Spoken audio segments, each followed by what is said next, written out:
Grandfather's Journey by Alan Say. To Richard Francine and Davis. My grandfather was a young man when he left his home in Japan and went to see the world. He wore European clothes for the first time and began his journey on a steamship. The Pacific Ocean astonished him. For 3 weeks he did not see land. When land finally appeared, it was the New World. He explored North America by train and riverboat and often walked for days on end. Deserts with rocks like enormous sculptures amazed him.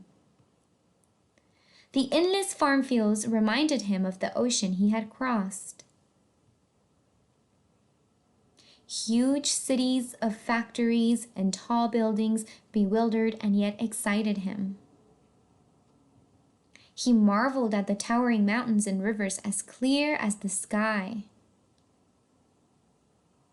He met many people along the way. He shook hands with black men and white men, with yellow men and red men. The more he traveled, the more he longed to see new places and never thought of returning home. Of all the places he visited, he liked California best. He loved the strong sunlight there, the Sierra Mountains, the lonely sea crust. After a time, he returned to his village in Japan to marry his childhood sweetheart. Then he brought his bride to the new country. They made their home by the San Francisco Bay and had a baby girl. As his daughter grew, my grandfather began to think about his own childhood. He thought about his old friends.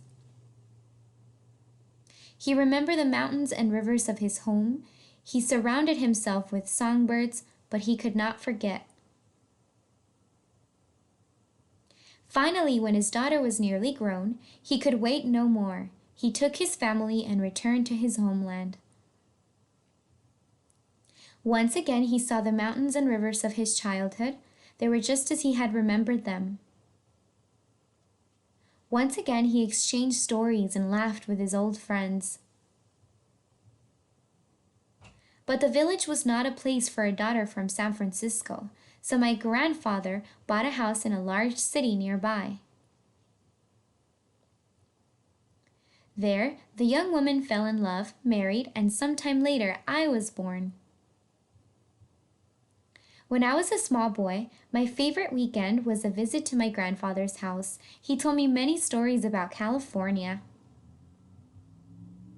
He raised warblers and silver eyes, but he could not forget the mountains and rivers of California, so he planned a trip. But a war began. Bombs fell from the sky and scattered our lives like leaves in a storm. When the war ended, there was nothing left of the city and of the house where my grandparents had lived. So they returned to the village where they had been children. But my grandfather never kept another songbird. The last time I saw him, my grandfather said that he longed to see California one more time. He never did. And when I was nearly grown, I left home and went to see California for myself. After a time, I came to love the land my grandfather had loved. And I stayed on and on until I had a daughter of my own. But I also miss the mountains and rivers of my childhood. I miss my old friends, so I return now and then when I cannot still the longing in my heart. The funny thing is, the moment I am in one country, I am homesick for the other.